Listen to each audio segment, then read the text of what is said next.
बिस्मिल्लाहिर्रहमानिर्रहीम। अस्सलाम वालेकुम नाज़रीन, दुनिया न्यूज़ पर आप देख रहे हैं प्रोग्राम नुक्ता नज़र। मैं हूं आपका मेज़बान मोहम्मद अशमल जामी। प्रोग्राम में शरीक गुफ्तगू होंगे जनाब मुजीबर रहमान शामी साहब। आज के प्रोग्राम के दो मौज़ूआत हैं। एक तो ज़ाहिर बात है अमरीकी सदारती इंतखाबात भी ज़ेर बहस आज एक बार फिर रहेंगे।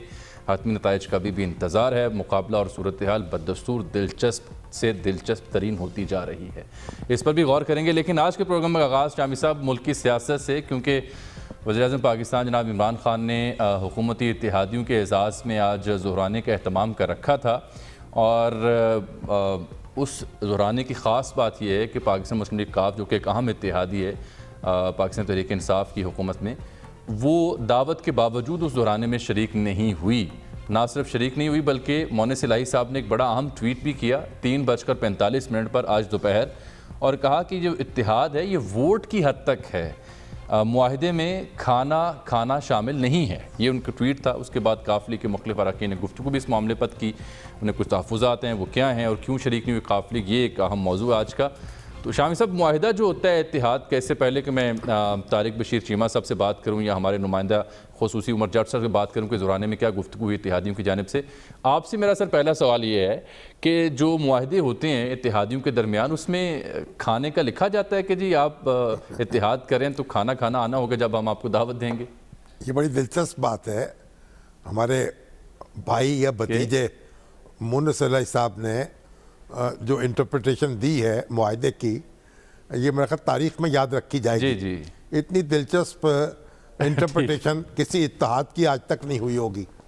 तो हो सकता है फिर वो अगर खाने पे बात आ जाए तो वो कहें कि पानी पीना जो है वो मुआहदे में शामिल नहीं था, सिर्फ खाने की दावत दी गई थी, पानी की दावत नहीं दी गई।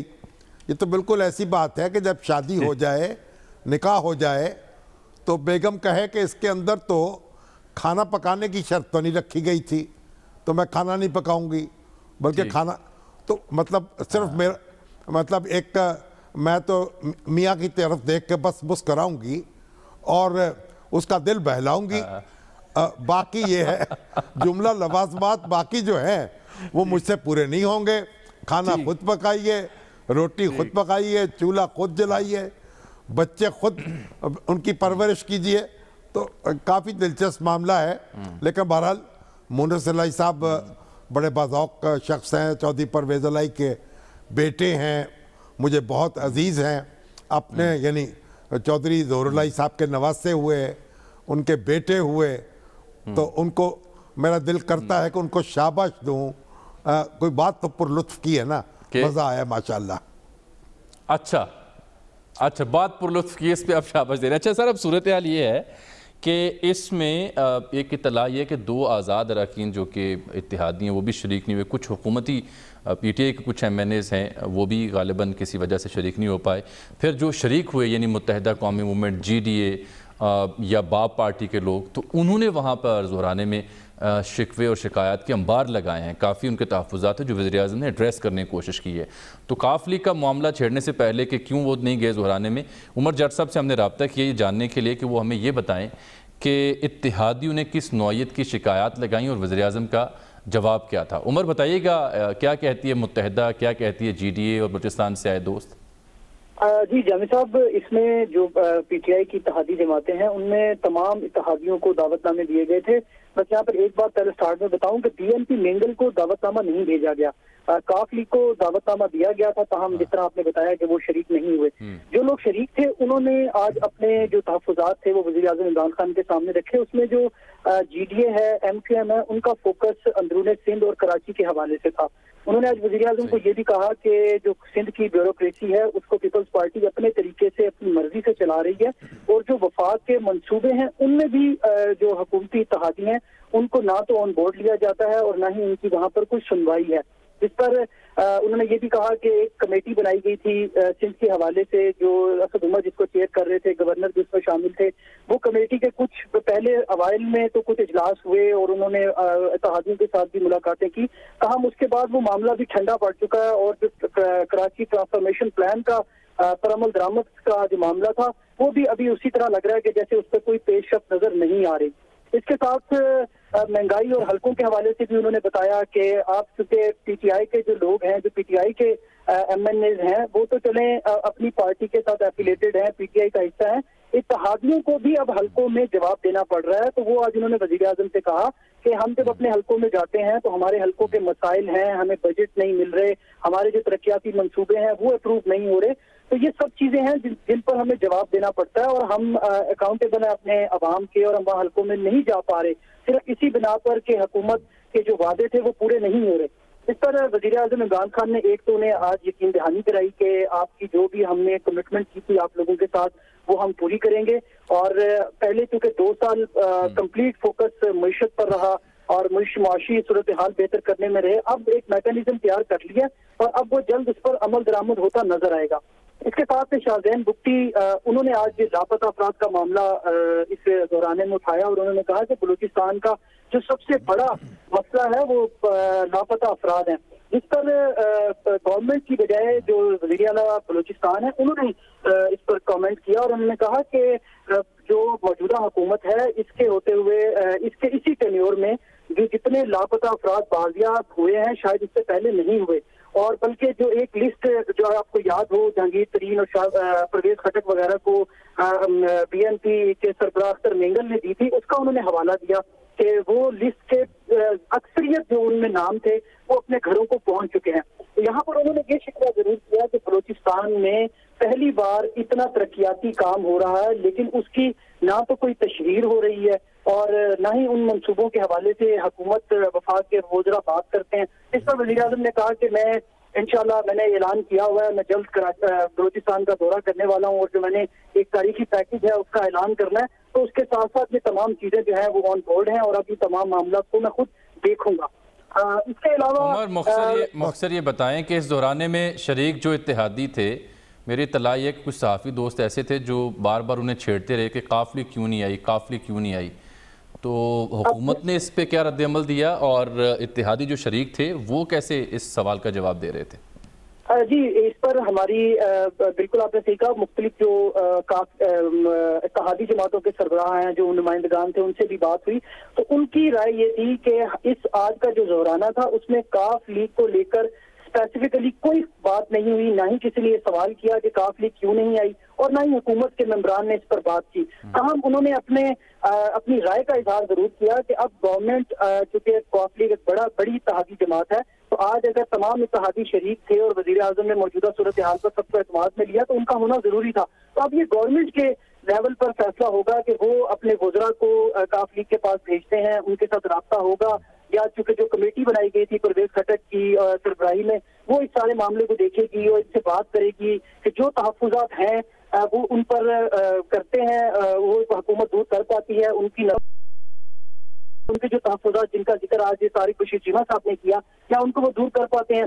इसके अलावा जो काफ लीग की अगर स्पेसिफिकली बात करें तो जानी साहब वो पहले भी इस तरह एक तो मौक़ों पर जो PTI की पार्लिमानी पार्टीज हैं या दीगर मौक़ों पर वो शरीक नहीं हो रहे और उन्होंने एक स्टैंड लिया हुआ है कि वज़ीर आज़म इमरान खान उनको ऑन बोर्ड नहीं लेते, चाहे लोकल बॉडीज का मामला हो या लाहौर में उनकी आमद हो वो उनकी लीडरशिप से नहीं मिलते। यही मौक़िफ़ आज भी दोहराया गया और इस पर अब हुकूमती जो हल्के हैं वो ऑब्वियसली वज़ीर आज़म की जो सरबराही में कोई इजलास पॉलिटिकल होता है तो जो कमेटियां बनाई गई हैं वो बहुत शुक्रिया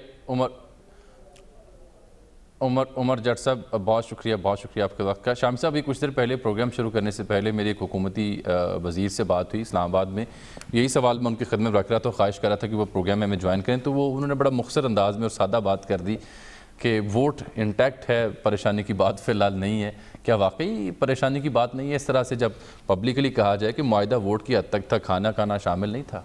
नहीं तो फिर वोट तो अभी मौजूद है ना, तो आइंदा से यह होगा कि जब कोई मुआहिदा हो उसके अंदर तफसील लिख ली जाए कि खाना भी इकट्ठे खाया जाएगा, पानी भी पिया जाएगा, कोई दौरा भी कर लिया जाएगा। तो आप देखिए जो हमारे तारिक चीमा साहब हैं वो भी नहीं गए मेरा ख्याल उसके अंदर, हालांकि वो वजीर हैं। तो काबीना का तारिक बशीर चीमा साहब इस वक्त टेलीफोन लाइन पर मौजूद है। मैं चाहता हूं आप यही सवाल उनके सामने रख दीजिए। चीमा साहब, खुश आमदीद प्रोग्राम में। शामी साहब आपसे मुखातिब होंगे। चीमा साहब अस्सलाम वालेकुम। शामी साहब अस्सलाम वालेकुम, क्या हाल है जनाब? आप भी नहीं गए आज खाने में? मैं पार्टी का हिस्सा हूं तो जब पार्टी ने फैसला किया कि नहीं जाना तो मैं कैसे जा सकता? नहीं, आप वजीर भी तो है ना, जी, तो फिर वजीर आज़म वज़ीर-ए-आज़म की दावत जो है, वजारत मुझे पार्टी के कोटे से मिली हुई है शामी साहब। नहीं तो मतलब यह है कि वज़ीर-ए-आज़म का जो हुक्म है आपके लिए या दावत है उसकी कोई अहमियत नहीं है। नहीं, ये सर आंखों पर जी, ये इस तरह ये बात नहीं है। प्राइम मिनिस्टर साहब टीम के कैप्टन हैं, उनका हुक्म सर आंखों पर। लेकिन देखिए, एक इत्तेहादी जमात होने के नाते हमारे कुछ ग्रीवेंसेस हैं, और वो ग्रीवेंसेस तो हमारे जाती नहीं है। तो ग्रीवेंसेस इस तरह के नहीं है कि जिनसे मुस्लिम लीग की क़यादत या मुस्लिम लीग के अरकान असेंबली की जात मुलव्वस है। हमने बारहा हमने ये कोशिश की कि हम इनको ये बावर कराएं कि देखिए, खुदा के लिए आप सवा दो साल हो गए। चीमा साहब ये तो जरा बताएं, 1 2 3 जरा बताएं ना, आपकी ग्रीवेंसेस कौन सी हैं? मसलन देखिए ना, जब आप एक इत्तेहाद का हिस्सा होते हैं, आपकी एक सोच होती है, एक ख्वाहिश होती है कि पाकिस्तान के अवाम की खातिर, पाकिस्तान के लोगों के लिए अच्छे फैसले किए जाएं, ऐसे फैसले किए जाएं जिसमें उनको एक ऐसा सुकून महसूस हो, और हमें भी बतौर इत्तेहादी ये एहसास हो कि हम इस फैसला साजी का हिस्सा हैं। आप यकीन जानिए कि पिछले 2.25 साल में हमारी क़यादत की एक मुलाकात है, वो भी जो पहले बजट में हुई थी सियासी लिहाज से। उसके अलावा तो 1-2 मुलाकातें हुई हैं जब ये फजल रहमान साहब का धरना था या उसके इर्द गिर्द, लेकिन सियासी लिहाज से मुस्लिम लीग के हवाले से शामी साहब सिर्फ एक मुलाकात हुई थी। उसके बाद आज तक मुलाकात नहीं हो सकी। वज़ीर आज़म साहब हर हफ्ते लाहौर जाते हैं कम उम्मीद, लेकिन वो शायद इतने मसरूफ होते हैं कि उनके पास ये टाइम नहीं होता कि वो अपने एक बहुत अहम इत्तेहादी, क्योंकि देखें बाकी भी जमातें इत्तेहादी हैं, लेकिन वो सिर्फ मरकज में। मुस्लिम लीग एक ऐसी जमात है जो सूबे में भी उनकी इत्तेहादी है और मरकज में भी उनकी इत्तेहादी है। ठीक। और मैं समझता हूँ कि उनको ये उनकी जिम्मेदारी है, ये उनकी जिम्मेदारी बनती है कि वो हमसे ग्रीवेंसेस पूछे और बारहा बताए हैं। बताए हैं तो ठीक है। इसके अलावा एक तो यह है कि मुलाकात नहीं होती, इसके अलावा क्या है? मुलाकात का नहीं है इशू सर, मुलाकात तो ये हमारा पार्टी का जाती मामला है ना। मुलाकात भी अगर वो हमसे करेंगे तो हम उनको पाकिस्तान के अवाम के मसाइल से आगाह करेंगे, उनको अच्छे मशवरे देंगे। हो सकता है वो मशवरे गलत हो, लेकिन मुलाकात एक ऐसी चीज है जब मैं और आप मिलें। कि मतलब वो कौन से मसाइल हैं जिनसे वजीर आज़म आगाह नहीं है?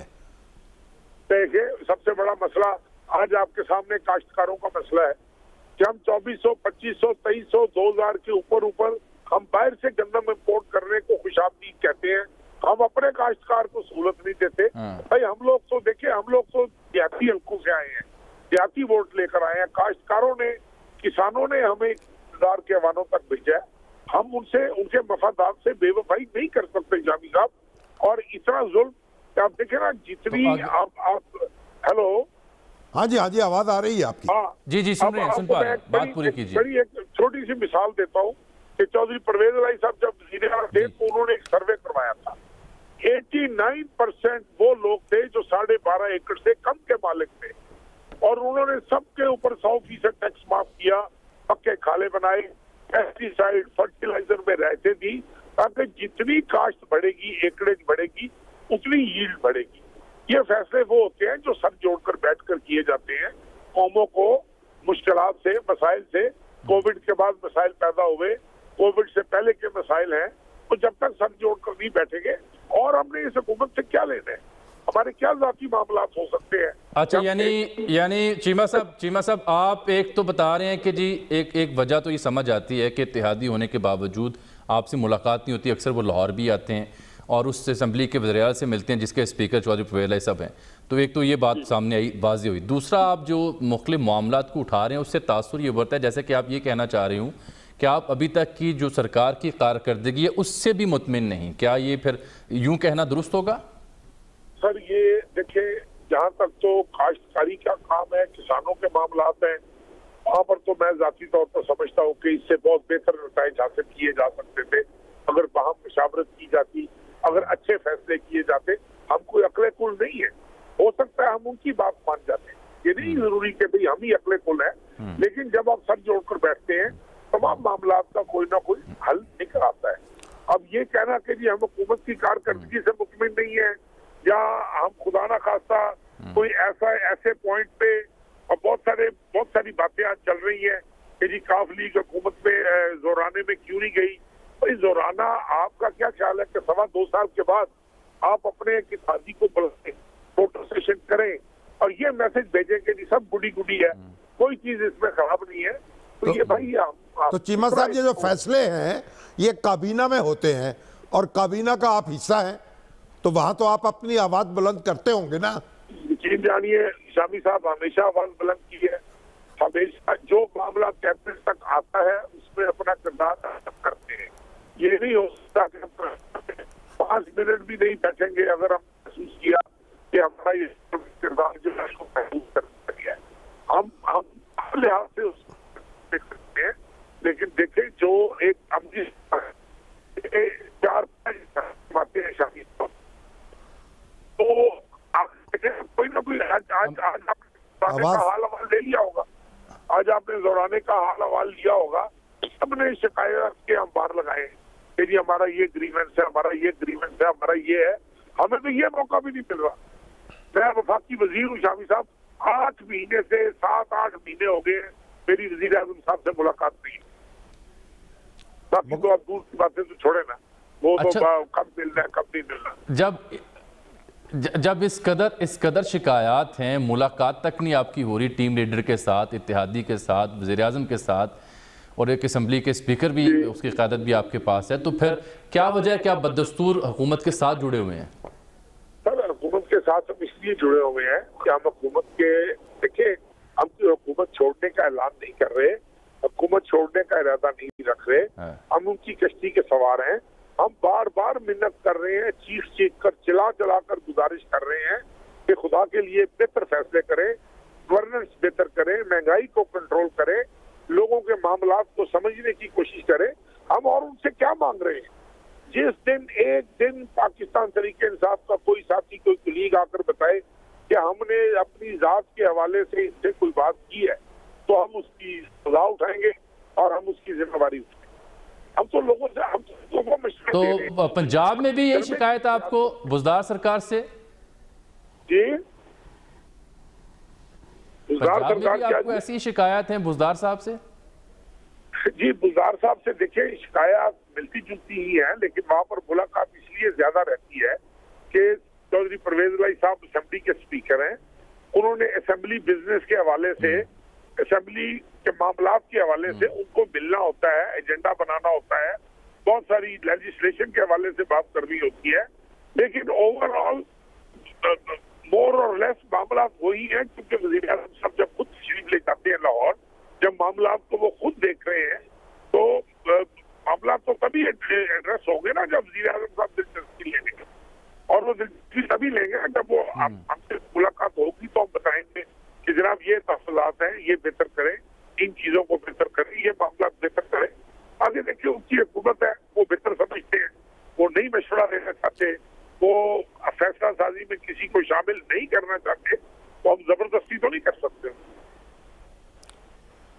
तो बुज़दार साहब भी आपके तहफ़्फ़ुज़ात वज़ीर आज़म से अक्सर मिलते हैं, उनकी खिदमत में पेश नहीं करते क्या?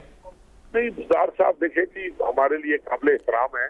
बुज़दार साहब हमें, अब मैं क्या कहूँ, बस ठीक है चल रहा है काम। अब वो काश इतने बड़े सूबे का जो 65-67% पाकिस्तान है, उस सूबे का वजीर आला अगर बाइख्तियार होता तो शायद ऊपर ये मामला इस हद तक ना होते। अब ये किसानों का, काश्तकारों का मसला है, क्या इसको सूबा कंट्रोल नहीं कर सकता? क्या इन मामला को सूबाई हुकूमत अगर आप कह रहे हैं बुज़दार साहब बाइख्तियार नहीं है, तो फिर इख्तियार किसके पास है सूबे का? सूबे का इख्तियार मैं तो नहीं, तो जी वज़ीर आज़म साहब बता सकते हैं या उनके कोई काबरीन बता सकते हैं कि जी जनाब को कौन चला रहा है, किसके तवस्सुत से चलाया जा रहा है। कम से कम हम तो उसमें फैसला साजी में, हुकूमत साजी में किसी ऐसी चीज में शामिल नहीं है। ये मतलब इसको फॉर्च्यूनेट समझ लें, अनफॉर्च्यूनेट समझ लें, हम कम से कम हिस्सा नहीं है। ठीक। तो अगर आपकी ये शिकायत, ये शिकवे, तहफ़्फ़ुज़ात दूर ना हुए तो फिर काफिले क्या ऐसे ही मुसलसल कश्ती पे सवार रहेगी, या कभी सोचा जा सकता है कि कोई अहम ऐलान किया जाए, कोई अहम फैसला किया जाए? देखिए जी हमारी तो ये कोशिश है कि अहम ऐलान तक हम ना जाएं। हमारी ये ख्वाहिश है कि हम इस कश्ती में सवार हैं, ये कश्ती किनारे लगे लेकिन ये अगेन इट वुड डिपेंड वजीर आजम साहब की क्या मर्जी, वो किस तरीके से चलाना चाह रहे हैं। वो अगर हम उनके लिए अपनी अहमियत खो चुके हैं, गैर अहम हो चुके हैं, फिर तो ठीक है, फिर तो जो उनका रवैया है बहुत अच्छा है, ऐसा ही होना चाहिए। फिर हम अपना फैसला खुद कर लेंगे, हमने जो भी करना हुआ। और अगर मुल्की मफाद में, कौमी सलामती में, लोगों की बेहतरी में, अवाम के मसाइल हल करने में अगर कुछ फैसले करने हैं तो हम आज भी हाजिर हैं और बड़ी नेक नीति के साथ हाजिर हैं, इसमें कतई कोई शक नहीं होना चाहिए। बहुत शुक्रिया आपका, बहुत शुक्रिया तारिक बशीर चीमा साहब। तो दबे लफ्ज़ों में बड़े मुनासिब अंदाज में कई एक अहम नुक्ते उठा गए हैं, कई एक अहम मामलात को हवा दे के बिल्कुल उन्हें ब्लैक एंड वाइट कर गए हैं। तो कैसे आप कैसे से सम अप करेंगे, क्या समझ आई आपको, ये मामला है क्या? नहीं, वज़ीर आज़म तो ये कह सकते हैं ना कि जो मुआहदा हुआ था वो वजारत देने का था, उसके अलावा तो कुछ और मुआहदे में नहीं लिखा हुआ। तो अगर खाना मुआहदे में नहीं लिखा हुआ तो फिर मुतालबात मानना कहाँ लिखा हुआ है। बात असल में यह है कि देखिए, ये जो आज इजलास हुआ है उसमें जो अरकान के शिकवे शिकायतें अपनी जगह हैं, मुस्लिम लीग काफ की शिकवे भी अपनी जगह है। असल बात यह है कि जब मईशत ना चल रही हो, हुकूमत के और एक वबा ने आपको घेर रखा हो, किल्लत हो वसाइल की, तो उस पर काबू पाएंगे ना। तो आप ये जो तरक्याती काम होने हैं और दूसरी मराहत मिलनी है, ये कहाँ, ये कैसे उस वक्त मुमकिन होगा। अब आहिस्ता आहिस्ता अगर मईशत जो है वो कोई बेहतरी की तरफ गामजन होगी तो फिर मेरा ख्याल ये तवज्जो भी कर ली जाएगी। लेकिन बात यह है कि हुकूमत जब कायम हो जाती है तो वो अब उसको कोई ख़तरा इसलिए नहीं है कि उसके खिलाफ वोट लाने पड़ेंगे। अब वो हुकूमत ने अपने ज़रा पाँव कुछ पक्के कर लिए हैं असम्बली के अंदर, कुछ अरकान दूसरों के तोड़ लिए हैं, इसलिए थोड़ा सा हुकूमत समझ रही है कि वो अब किसी रहमो करम पर नहीं है। लेकिन बहरहाल हो सकता है। ठीक है, और ये आपने जैसे कंक्लूड किया उसकी तस्दीक तो वो एक वफाकी वजीर से भी होगी जिनसे कुछ देर पहले हमारी बात भी, जिन्होंने कहा वोट इंटैक्ट है, परेशानी की कोई बात नहीं है। बहरहाल प्रोग्राम में यहाँ वक्त नाज़िन हुआ चाहता है एक ब्रेक का। ब्रेक के बाद जब हाजिर आएंगे तो ज़ाहिर बात है अमरीकी इंतखाब का जिक्र करेंगे, जहाँ सूरत हाल बदस्तूर दिलचस्प है और मज़ीद दिलचस्प होती जा रही है। एक ब्रेक के बाद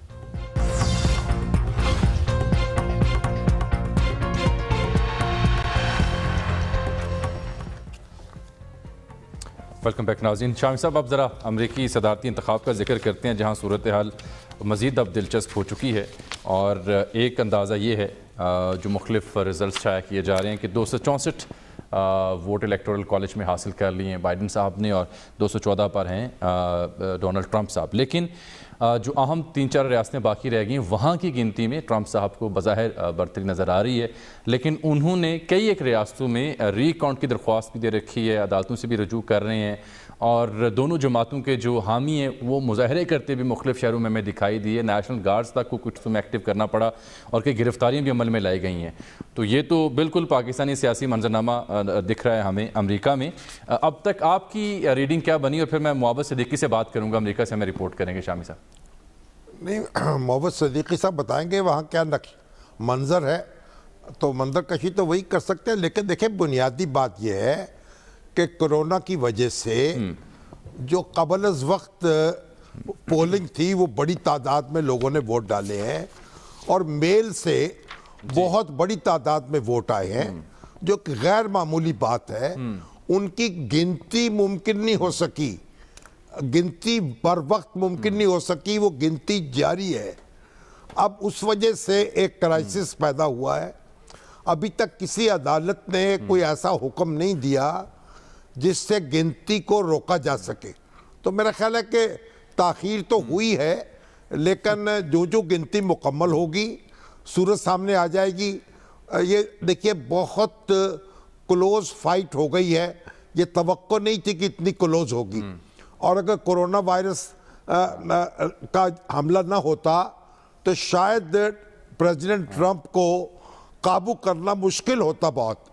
तो लेकिन इस वक्त अब भी वो फाइट में हैं, अभी मैदान में हैं, अभी किसी भी यानी रियासत से आने वाला नतीजा जो है वो ज़ेर ज़बर कर सकता है मामले को। और आप ये देखिए कि मैं पहली बार बिल्कुल बिल्कुल जब इलेक्शन था, रेगन इलेक्शन लड़ रहे थे और कार्टर का मुकाबला था, ये 81 की बात है शायद। तो मैं अमेरिका गया था उस वक्त स्टेट डिपार्टमेंट की दावत पर, जो अखबारनवीस बुलाए जाते थे कि भाई वो इलेक्शन को देखें, उनमें पाकिस्तान से मैं भी शामिल था। उस वक्त रेगन की उम्र थी 69 साल और 349 दिन, 69 साल के थे। और कहा जा रहा था कि बहुत ही ज़ईफुल उम्र शख्स हैं। और नायब सदर थे बुश साहब, सीनियर बुश। तो मैंने एक रैली में एक लड़की से पूछा कि आप रेगन को वोट क्यों दे रही हैं? उन्होंने कहा मैं रेगन को वोट इसलिए दे रही हूं कि मैं बुश को सदर देखना चाहती हूं। गोया ख्याल था कि रेगन साहब तो अल्लाह को प्यारे हो जाएंगे साल 2 साल में, फिर बुश साहब उनकी जगह ले लेंगे। लेकिन रेगन ने लेकिन यहाँ तो दोनों 74-75 एक टर्म पूरी की, नहीं एक टर्म पूरी की, फिर दूसरी टर्म पूरी की। फिर वो तजवीज़ें ये थी कि रेगन को तीसरी बार लाने के लिए दस्तूर में तरमीम होनी चाहिए। अब जो हमारे ट्रंप हैं वो 70 साल के हैं, उन्हें 70 साल का इलेक्शन लड़ा। और जो हमारे और वो अब वो जो हैं वो इस वक्त 74 साल के हो चुके हैं, 74 साल के हैं इस वक्त मेरे ख्याल, शायद उससे भी ज्यादा जो बाइडन। चले तो अब आप देखिए तो अमेरिका का मंजर निराला है। लेकिन एक बात है, अभी तक हमारे सारे हल्ले गुल्ले के बावजूद गिनती जारी है। खुद रिपब्लिकन पार्टी में से भी ऐसी आवाजें उठी हैं जिन्होंने स्नब किया है प्रेसिडेंट ट्रंप को। और अब आज मैंने सर राब्ता करना था डॉक्टर हसनैन जावेद साहब से, सीपैक की मामला पर बात करनी थी कि इन नताइज का उन पर क्या असर पड़ेगा, लेकिन मेरे ख्याल आज वक्त कम है, फिर किसी रोज़ बात कर लें। कोशिश मैं करूंगा आज ही बात हो जाए उनसे। लेकिन अभी हम मुआविज सिद्दीकी साहब से बात कर रहे हैं, और जो आप कह रहे हैं गिनती का अमल जारी है। अभी 20-25 मिनट पहले डोनाल्ड ट्रंप साहब बड़े ट्वीट कर रहे हैं इलेक्शंस के हवाले से, और उसके ऊपर फिर पाकिस्तानी जो ट्विटर यूज़र्स हैं बड़ी दिलचस्प कहानियां बयान कर रहे हैं, लतीफ़े घड़ रहे हैं उनके ट्वीटों के ऊपर। तो अभी कुछ देर पहले उन्होंने एक ट्वीट किया जिसमें वो पता नहीं किसे कह रहे हैं कि स्टॉप द काउंटिंग, कि गिनती रोकी जाए, लेकिन किसको मुखातिब करें ये समझ नहीं आ रही, जिस पर लोग लतीफ़े उन्हें सुना रहे हैं। मुआविज सिद्दीकी साहब, गिनती शामी साहब कह रहे हैं बदस्तूर जारी है, कुछ मुजाहिरीन भी दोनों जमातों के बाहर निकले, सड़कों पर गिरफ्तारियाँ भी अमल में लाई गई। सूरत हाल क्या देखी आज आपने? देखिए, बात यही है जो आप कह रहे हैं ना कि वो गिनती की जो अपील कर रहे हैं वो इसीलिए कर रहे हैं, गिनती जारी है इसीलिए तो कह रहे हैं गिनती रोक की जाए।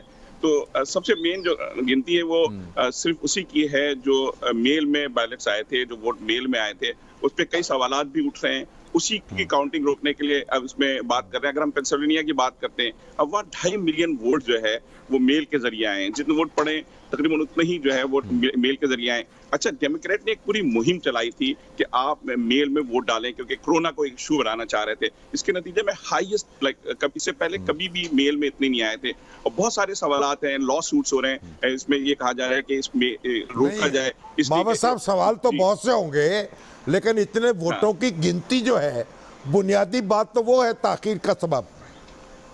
जी देखें शामी साहब, आप तो जानते हैं अमेरिकी निज़ाम का कि जिस दिन इंतखाबात हो रहे हैं उस दिन अगर हम मशीन में डालते हैं फौरन काउंट हो जाते हैं, लेकिन जो मेल में वोट आते हैं उसमें जो है वो हाथ से खोला जाता है। अच्छा, उसमें सवाल ये है, देखिए कई जगह कई सूज किए हैं। सबसे ज्यादा अगर हम मिशिगन की बात करते हैं तो मिशिगन ने की रियासत ने इजाजत दी है कि 3 नवंबर तक, क्या 4, 5, 6 नवंबर तक जो वोट आएंगे वो काउंट होंगे। ये बात वैसे अकल में नहीं आती क्योंकि इसी से एम्बिग्यूटी पैदा हो रही है। नहीं, उन्होंने ये कहा है कि अगर वो मंगल को मोहर लग गई है डाक खाने की, जी, कि डाक खाने के सपोर्ट कर दे गए, फिर वोट काउंट होंगे। जी जी ये जी, और देखे ना हमारे पास आ जाए। मगर बात यह है, अभी तक क्या किसी अदालत ने कोई मदाखलत की है? देखिए, ये अभी जो लोग कह रहे हैं लॉसूट है, लॉसूट जो है ड्यूरिंग पोलिंग भी होती रही है और उसको रिजेक्ट करते रहे, इवन रिपब्लिकन कंजर्वेटिव जज भी करते रहे इस वक्त। लेकिन इसके साथ देखें, विस्कॉन्सिन में अगर 1% की लीड होती है तो वहां लॉ सूट किया जा सकता है रिकाउंटिंग पे। इसी तरीके से मिशिगन का अगर 0.5% होती है तो खुद ब खुद रिकाउंटिंग की तरफ जाएंगे। तो इधर हम दो लॉ सूट्स देख रहे हैं, एक तो रिकाउंटिंग के लॉ सूट्स देख रहे हैं, दूसरे मेल के कर रहे हैं। अच्छा, एक लॉ सूट ये भी है कि हम, जैसे हमारे यहाँ शिकायत की जा रही थी कि हमारे ऑब्जर्वर्स को सही से बैठने नहीं दिया जा रहा, उसके बाद फिर मेल का है, क्योंकि इनको अंदाजा ये था कि मेल का जो वोट है ये जरूर डिफरेंस डालेंगे। और अब अगर हम बात करते हैं नवाडा की, नवाडा में अगर हम मेल वोट की इंतजार कर रहे हैं तो वो उस इलाके के ज्यादा, लॉस वेगस के ज्यादा वोट हैं जहां डेमोक्रेटिक पॉपुलेशन है। इसी तरीके से अगर हम पेंसिल्वेनिया की बात करें तो फिलाडेल्फिया के मेल वोट बहुत ज्यादा आए, तो उसमें वो कंफ्यूजिंग हो रही है और उससे उनकी फतह आगे निकल जाएगी। माउस सिद्दीकी साहब, वक्त खत्म हुआ चाहते हैं हमारा, ये जामी साहब देखिए, यहाँ पे मैंने रुकी हुई है। मैंने कहा जी शामी साहब, मैंने कहा ये 74 साल के हैं, ये 77 साल के हैं बाइडन। गलती लगी मुझे, ये 1942 की पैदाइश है। ये अमेरिका की तारीख के एक ब्रेक सबसे सीनियर सदर होंगे इस लिहाज से अगर मुंतखब हो गए। चले ब्रेक आ गई यहाँ पर, लेकिन नेवाडा और पेंसिल्वेनिया का जो जिक्र करें, यहाँ नज़रें लगी हुई हैं। अगर यहाँ से इन दोनों में से किसी एक रियासत बिलखुसूस अगर ये पेंसिल्वेनिया से जीत जाते हैं जो बाइडन, तो फिर उन्हें मज़ीद किसी और रियासत से जीतने की ज़रूरत नहीं पड़ेगी, ज़्यादा नंबर उनका हो जाएगा। एक ब्रेक आ गई नाज़रीन यहाँ प्रोग्राम में।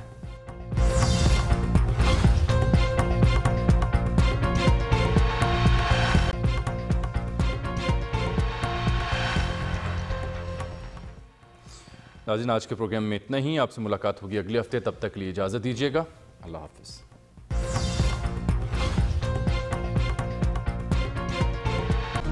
Hi, it's Sayyeda Shanaz here. Thank you for watching Dunya News. For more videos and updates, don't forget to click the subscribe button. Keep watching Dunya News.